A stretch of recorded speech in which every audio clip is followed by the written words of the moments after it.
My son left me at a homeless shelter on Christmas Eve during the worst blizzard Chicago had seen in 20 years. He said it was for my safety. Said the furnace was broken and carbon monoxide was leaking through the house. But as I stood there on the frozen sidewalk, watching his taillights disappear into the snow, I knew it was a lie. What Mike didn't know was that tucked inside my coat pocket was a crumpled lottery ticket worth $2.4 million. And in exactly 12 hours, I was going to find out just how much my family thought I was worth. My name is Robert Brennan. I'm 65 years old. I spent 40 years as a structural engineer. I raised my son alone after my wife Kate died of cancer. And on December 24th, 2019, that son dumped me like garbage because his wife told him to. There was no conversation in the car. Mike gripped the steering wheel, knuckles white. Next to him, Jessica scrolled through her phone, the blue light making her face look even colder than it already was. I sat in the back, watching the back of my son's head. Mike, where are we going? He didn't answer, just kept his eyes on the road, the wipers fighting the heavy snow. Jessica answered without turning around. We told you, Robert. The furnace quit. Carbon monoxide leak. It's not safe. I'd been handing over my pension to them, almost every dollar, for the past year since Mike's construction business collapsed. $32,000. My entire pension, every month, while they complained I wasn't contributing enough. The SUV slowed. I looked out the window expecting a hotel. Instead, we were in a part of town I didn't recognize.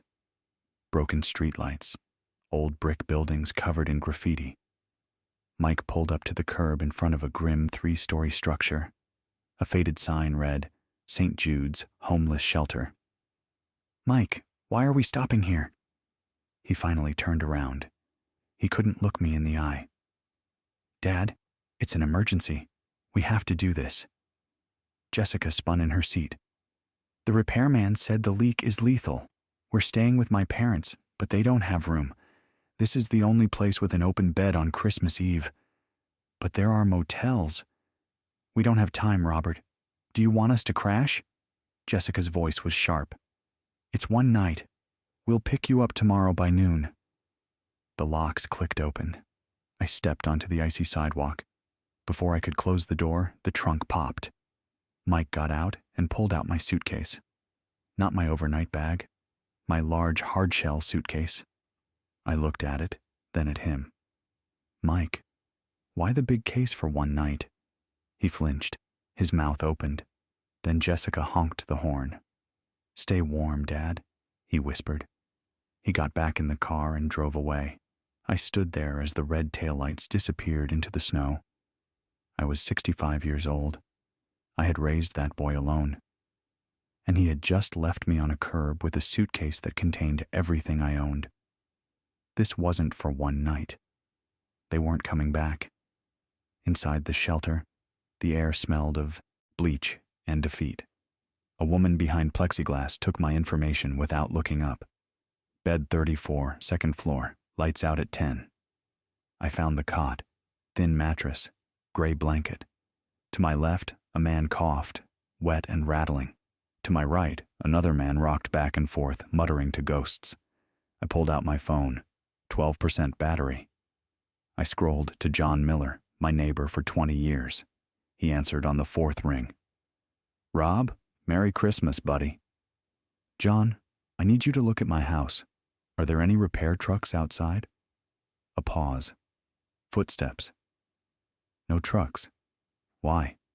Rob, your house is lit up like Times Square. I can see the Christmas tree, and there are cars in the driveway, a Lexus and a Mercedes. Sounds like you're having quite a party. My chest tightened. The Lexus and Mercedes belonged to Jessica's parents. Thanks, John. Merry Christmas. I hung up. There was no gas leak, no broken furnace. They were warm and safe, drinking eggnog in the living room I'd built with my own hands, eating food I'd paid for. They'd kicked me out to make room for Jessica's real family. I wasn't displaced. I was replaced. A tear slid down my temple, hot and angry. Mike had chosen a woman who hated me over the father who loved him. Hours passed. Around midnight, I felt something crinkle in my coat pocket. I reached in and pulled out a piece of thermal paper. A lottery ticket. I'd forgotten about it. That afternoon, Jessica had sent me to the corner store for milk. With the $2 in change, I'd bought a single ticket for the Christmas Eve Powerball. The jackpot had rolled over for weeks. I smoothed it on my knee. The numbers were printed in black ink. I'd chosen them carefully. Kate's birthday. The date we finished the house. Significant numbers from a life I'd built. In the corner, a television played the news with low volume. Then the screen changed. Tonight's lottery draw results. I squinted. My glasses were in the suitcase. The balls dropped one by one. My heart began to pound. One number matched, then another, then another. By the fifth number, my hands were shaking so violently the paper rattled. And the Powerball is 7. The world stopped. I looked at my ticket. I looked at the screen. All 6 numbers. Perfect match.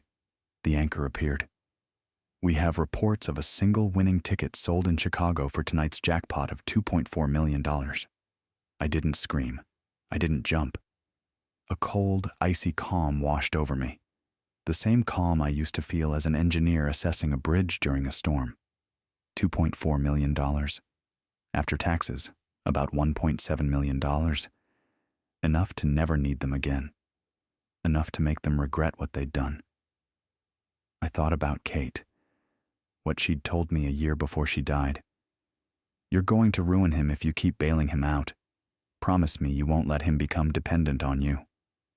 But I hadn't kept that promise. I'd covered his debts. I'd let him move into my house. I'd let Jessica treat me like a tenant in my own home. Kate had been right. I'd ruined him. And now I had a chance to fix it. Not by giving him more money, but by teaching him the lesson Kate had wanted me to teach all along. Actions have consequences. I carefully folded the ticket. I took off my boot, then my sock. I placed the ticket against the sole of my foot and pulled the sock back on. Double knots. I lay back on the cot and stared at the ceiling. I didn't sleep. I lay there planning. They thought they'd thrown me away. They had no idea I was about to throw them out of my life, permanently. Morning came slowly. Gray light filtered through barred windows. The shelter woke. Men coughing, shuffling to bathrooms. The smell of bad coffee drifting from downstairs. I got up, washed my face with cold water, grabbed my suitcase, and walked out into the snow. The storm had passed. The city was covered in white. It was Christmas Day. 3 blocks away, I found a payphone. My cell was dead. I dropped in a quarter and dialed a number I'd memorized years ago. Arthur Sullivan. Art. An old buddy from my engineering days, who'd left the field 20 years ago to become a lawyer, the most ruthless family law attorney in Cook County. The phone rang for a long time. Yeah, who's this? Art, it's Rob Brennan. A pause. Merry Christmas. Why are you calling me at 7 in the morning from a payphone? I need you to meet me at your office in an hour. Rob, are you crazy? It's Christmas. I'm making pancakes for my grandkids. Art, I said, my voice low and hard. I'm holding a piece of paper worth $2.4 million. I need to cash it in. And then, I need to evict 3 people from my house before dinner. Silence. Then the sound of a chair scraping and keys jingling. I'll make the coffee. Get here now. When I arrived downtown, Art was waiting at the glass doors, tracksuit and trench coat, disheveled, but alert. He ushered me past security to the 42nd floor. In his office overlooking the frozen lake, I took off my boot, took off my sock, placed the ticket on his mahogany desk. Art put on his glasses, looked at the ticket, pulled up the numbers on his computer. He let out a low whistle. You weren't lying. Now tell me why you want to evict your own son on Christmas. I told him everything: the ride, the shelter, the lie about the gas, the call to John Miller, the party. Art's face grew harder with every sentence. When I finished, he walked to the window, hands in his pockets. Here's the situation.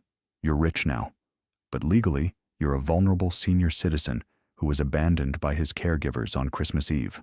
That gives us leverage. What do? First, we verify this ticket today. Document your competence before they try to claim otherwise. He turned back to me. Then we let them take the bait. Let them think they can get their hands on it. And when they reach for your money, he made a snapping motion. We close the trap. He paused, took off his glasses, rubbed his eyes. 15 years ago, my ex-wife and son did something similar. Not a shelter, but they kicked me out, changed the locks, told everyone I was unstable. His voice was quiet. I lost him. We barely speak. I get a card on my birthday if I'm lucky. He looked at me. I don't want that for you, Rob, but I also don't want them to destroy you. So we do this smart. By noon, we were at lottery headquarters. The director verified the ticket and shook my hand. We can have a press conference for the 6 o'clock news. Do it, I said. Art arranged a suite at the Palmer house. He sent someone to buy me a suit. I showered, shaved, stared at the stranger in the mirror. Same face, different eyes, colder, harder. At 6 o'clock, Art and I sat in the suite and turned on the TV. Breaking news this Christmas evening. The sole winner of last night's $2.4 million Powerball jackpot has come forward, but the story behind the win is heartbreaking. The screen changed to me, standing in the lottery office, holding the giant check. I want to thank God, I said, looking straight into the camera. And I want to thank my family. If they hadn't dropped me off at a homeless shelter last night because there was no room for me in my own home, I might never have checked this ticket. This is a new beginning. A beginning where I choose who belongs in my life. My phone, charging on the table, lit up. Mike. Jessica. Mike again. It buzzed like an angry wasp. Don't answer, Art said. Let them sweat. We ordered steak from room service. I ate slowly, imagining the scene at my house. The screaming, the panic, the realization that they'd just thrown away $2.4 million. Around 8, Art's phone rang. Hotel security. Mr. Sullivan, we have a Mr. Mike Brennan and his wife downstairs. They're shouting. They say they need to pick up their father. Art looked at me. Showtime. The elevator doors opened to chaos. Mike was sweating. Jessica's makeup was smeared. Her parents, Richard and Diane, stood behind them, looking indignant. Dad! Mike shouted, trying to push past the security guard. I stepped out, new suit, standing tall. Dad, thank God, we saw the news. It's a misunderstanding. A misunderstanding? I asked calmly. Yes. Jessica pushed forward. The furnace. The repairman came back this morning. He fixed it. It's safe now. We were so worried when we went to the shelter and you were gone. I looked at them, at the fear and greed in their eyes. That's amazing. It's amazing how fast you fixed a furnace that was never broken. Mike froze. And amazing how you went to the shelter to find me when I never told anyone where I was staying. Jessica's mouth opened and closed. I called John Miller last night, I said quietly. He told me about the party, the cars in the driveway, the music. Mike went pale. Dad, I can explain. Save it. I looked at Art. He nodded. Fine, I'll come home. But things are going to be different now. Very different. Of course, Dad. Anything you want, Jessica said quickly, dollar signs in her eyes. I walked toward the revolving doors where a town car waited. I didn't let them ride with me. I let them follow in their SUV. As I sat in the leather seat watching city lights pass by, I knew the real game was just beginning. I was going back into the snake pit. But this time, I was the one with the venom. The house looked the same from outside. Snow on the roof, Christmas lights, the oak tree I'd planted when Mike was born, now 38 years old. But when I walked through the front door, everything was different. Jessica's smile was so wide it looked painful. She reached for my coat before I'd crossed the threshold. "Welcome home, Robert. That's a beautiful suit." Mike helped with my suitcase, treating me like glass. "Careful, Dad. The steps might be slippery." This was the man who'd watched me drag a suitcase across frozen pavement without lifting a finger. The dining table was set with the good china, Kate's wedding china, which Jessica usually kept locked away. My place was at the head. "Sit, Dad." Jessica's parents were already seated, smiling with terrifying intensity. "Rob," Richard boomed, "the man of the hour. Incredible news." "You deserve it," Diane added, "after losing Kate, after working so hard." The kitchen door swung open. My grandson Brandon walked in, 16, phone in his pocket for once, wearing a collared shirt. "Hey, Grandpa, I saw you on TV. That was crazy." It was. "Is it true? 2.4 million. "Brandon, don't be rude," Jessica hissed. "It's okay." "Yes, Brandon, it's true." His face lit up. "That's awesome. You know, my car, the transmission's shot. I was thinking, maybe I could be your driver, take you to appointments, but I'd need something safer, like a Range Rover." I took a slow bite of the overcooked roast. A man in my position needs to make sure his family is taken care of. "We'll talk tomorrow." Brandon vibrated in his seat. "Thanks, Grandpa." I was buying their affection with money I hadn't deposited yet, and they were selling it so cheaply. Jessica kept refilling my wine. Mike kept asking about the lottery office, about taxes. "Dad," Mike said casually, "Art Sullivan, is he really the best person to handle this amount? I have a friend, a wealth manager." I put a tremor in my voice. "I'm so overwhelmed. The forms, the taxes, my eyes aren't what they used to be. I get confused." Jessica stopped chewing. "We can help. Handle the day-to-day. You shouldn't have to worry." "That sounds helpful. I should organize the paperwork, put it somewhere safe." "The safe?" Mike exclaimed. "The wall safe in the study." I stood slowly, feigning exhaustion. The family trailed behind me. In the study, Mike moved the painting. The digital keypad glowed. "Go ahead, Dad." I knew the code. Kate's birthday. 10/28/58. I'd opened this safe 1,000 times. My hand hovered over the keypad. Then I dropped it. I can't remember." "You can't remember?" Mike asked nervously. "I know I should, but it's gone. The shelter, the shock." "It's okay," Jessica said, voice tight. "Try your birthday." I tried. 08/12/54. Error. "Kate's birthday? 10/28/58. Error. System locked. Wait 15 minutes. I slumped against the desk. I'm so useless. My memory. The look between Jessica and Mike wasn't concern. It was calculation. "Don't worry, Dad," Mike said. "Stress does strange things. We'll try again in the morning." Jessica took my arm. "You're exhausted. Let's get you to bed. We'll take care of everything." I listened to her footsteps retreat. Then I pulled out the burner phone Art had given me, opened the app connecting to the listening devices planted that afternoon. 3 tiny microphones. Kitchen, living room, study. I put in the earpiece. "Jessica, did you see him? He couldn't remember Kate's birthday. This is worse than we thought." Mike, "Maybe it's just stress." Jessica, "Or dementia. We need to act fast, before Art Sullivan gets deeper. We need power of attorney signed tomorrow." Mike, "Jess, I don't know. He's my dad." Jessica, "What, Mike? Let him give it all away. Where was his money when your business failed? He lectured us about responsibility while we lost everything." Mike, quiet. "He paid off this house." Jessica, "Which should have been yours. He's living in the past. Time for us to take control." Diane, "Jessica's right. He's clearly in decline.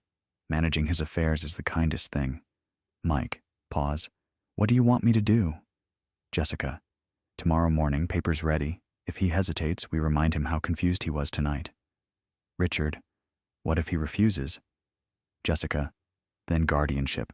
We show the court he's incompetent, show them he spent Christmas in a shelter because he was confused, that he's a danger to himself. Mike, that's harsh. Jessica, harsh is watching him give away your inheritance. This is what you do when you love someone. I took out the earpiece. They were planning to have me declared incompetent, to take everything, the house, my pension, my freedom. I texted Art. They're going for guardianship tomorrow morning. Response, expected. I'm ready. Don't sign anything. Tomorrow, the trap would spring, and my son would learn the hardest lesson of his life. Morning sun came through the kitchen windows. Jessica moved around with aggressive efficiency, heels clicking on the tile I'd installed 30 years ago. A stack of legal documents sat next to my plate of scrambled eggs. Mike sat across from me, buttering toast with unnecessary force. He wouldn't look at me. Here we go, Robert, Jessica said, voice coated in synthetic sweetness. We have a big day ahead. I looked at the papers but didn't touch them. What is this? Jessica sat next to me, too close, her perfume overpowering. Protection. After last night, with the safe, your memory, we're worried. Worried? I let my hand shake, reaching for coffee. Yes, Dad, Mike said, finally looking up. Bloodshot eyes. You couldn't remember your wedding anniversary. That's a sign of cognitive decline. Cognitive decline. The weapon they'd use against me. I rubbed my temples. It was just stress. But what if it's not? Jessica interrupted. What if you forget to pay bills? What if you forget where you put the lottery check? What if Art Sullivan takes advantage? She slid the papers closer. This is power of attorney. It lets Mike and me help you. Talk to banks, pay bills, manage investments. You don't lose anything. We just carry the burden. I stared at the document. Art had briefed me. A general power of attorney in wrong hands was a license to steal.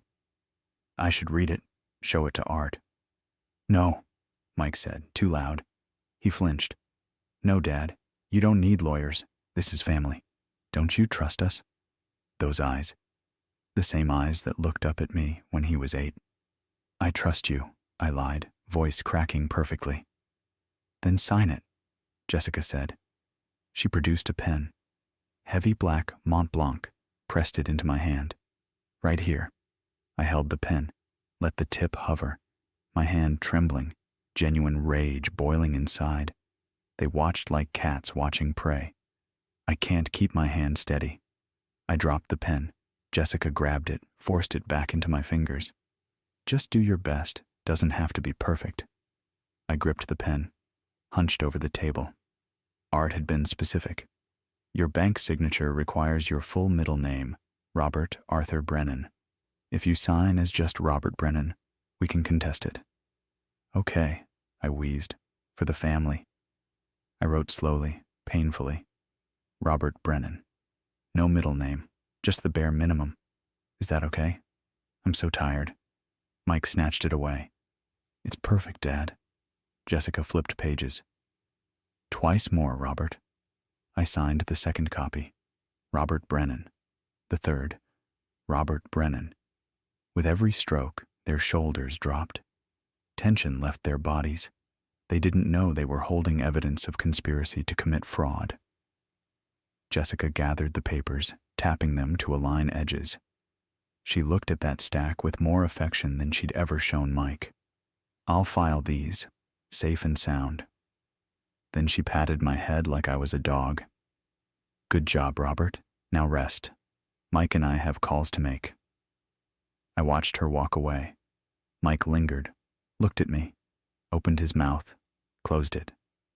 Thanks, Dad. I looked at my son, who'd just tricked his father. You're welcome, Mike. He didn't hear the double meaning, just followed Jessica. I heard them high-five in the hall, the slap of skin on skin. Jessica whispered. We did it. We're set. I pulled out the burner phone. Texted Art. Papers signed. They took the bait. Response. Perfect. Give them 24 hours to incriminate themselves further. That night, I wasn't supposed to hear the conversation. I was supposed to be napping upstairs. But I stood in the hallway, phone to my ear, listening through the study device. Jessica. The bank called. They need him there personally to authorize the power of attorney, federal regulations. Mike. We'll take him. Jessica. No. If we parade him in confused, they'll flag elder abuse. We can't risk it. Richard. So what's the alternative? Jessica. We move him. Today. Before Art Sullivan gets back in his ear. Mike. Move him where? Jessica. Golden Sunset Extended Care in Waukegan. Memory care unit. Locked. They take emergency placements. My blood ran cold. Golden Sunset. A warehouse for forgotten people. Mike. That's a state facility. It's not nice. Jessica. It's temporary. Just until we transfer accounts. Then somewhere better. But right now, we need him where he can't cause problems. Richard. What about the house? Jessica. Already have a buyer. Kenny Voss. Cash offer. $280,000. Fast close. Mike. A buyer already? Jessica. He flips properties. I know it's below market, but it's fast. We owe Marino $85,000 by month end. If we don't pay, they'll come for us. Marino. Tony Marino. The loan shark Mike borrowed from. Mike. Quiet. When? Jessica. Van comes at 9 tomorrow morning. We tell him it's a doctor's appointment. By the time he realizes, he'll be checked in. 72-hour evaluation. That gives us 3 days to transfer everything. Diane. What if he resists? Jessica. He won't. Look at him. He can barely remember his address. By tomorrow, we'll have him so confused he won't know what's real. Silence. Mike. This feels wrong. Jessica. What feels wrong is watching him piss away your inheritance. What feels wrong is losing your mother's house because your father can't manage his affairs. What feels wrong is letting him destroy our family. Mike, barely audible. Okay, tomorrow, 9 a.m. I took out the earpiece. They were going to lock me up, sell my house to a criminal, steal everything. I texted Art. They're moving me tomorrow, 9 a.m. Golden Sunset Waukegan, selling house to Kenny Voss, $280K. His response, change of plans. I'm sending a car at 7 p.m. Pack essentials. Don't let them see. We go to war tomorrow. At 6:30, I quietly packed a small duffel. Clothes, medications, photos of Kate. I went downstairs. Jessica was on the phone, laughing. Mike watched TV, beer in hand. Brandon texted on his phone. I sat in my chair, waited. At 6:55, headlights swept the windows. Black sedan in the driveway. Jessica looked up. Robert, are you expecting someone? Yes. I stood, picked up my hidden duffel. Mike stood. Dad, where are you going? I walked toward the door. Dad. His voice rose. What's going on? I opened the door. A driver in a suit stood there. Mr. Brennan? From Mr. Sullivan's office. Thank you. Dad, wait. Mike was at the door. You can't just leave. I turned and looked at him. I'm going somewhere safe, Mike. Somewhere people can't lock me up and steal from me. Jessica's face went white. Robert, that's not... I heard you, I said quietly. I heard everything. Mike's mouth opened and closed. Golden Sunset Extended Care. 9 a.m. tomorrow. A van was coming, and you were selling this house to a criminal for $280,000. Dad, let me explain. No, I'm done listening. I walked down the steps. Dad, please. I stopped, turned one last time. Tomorrow you're going to wish you'd treated me with dignity. I got in the car. As we pulled away, I looked back. Mike stood on the porch, arms hanging. Jessica yelling, pointing, blaming.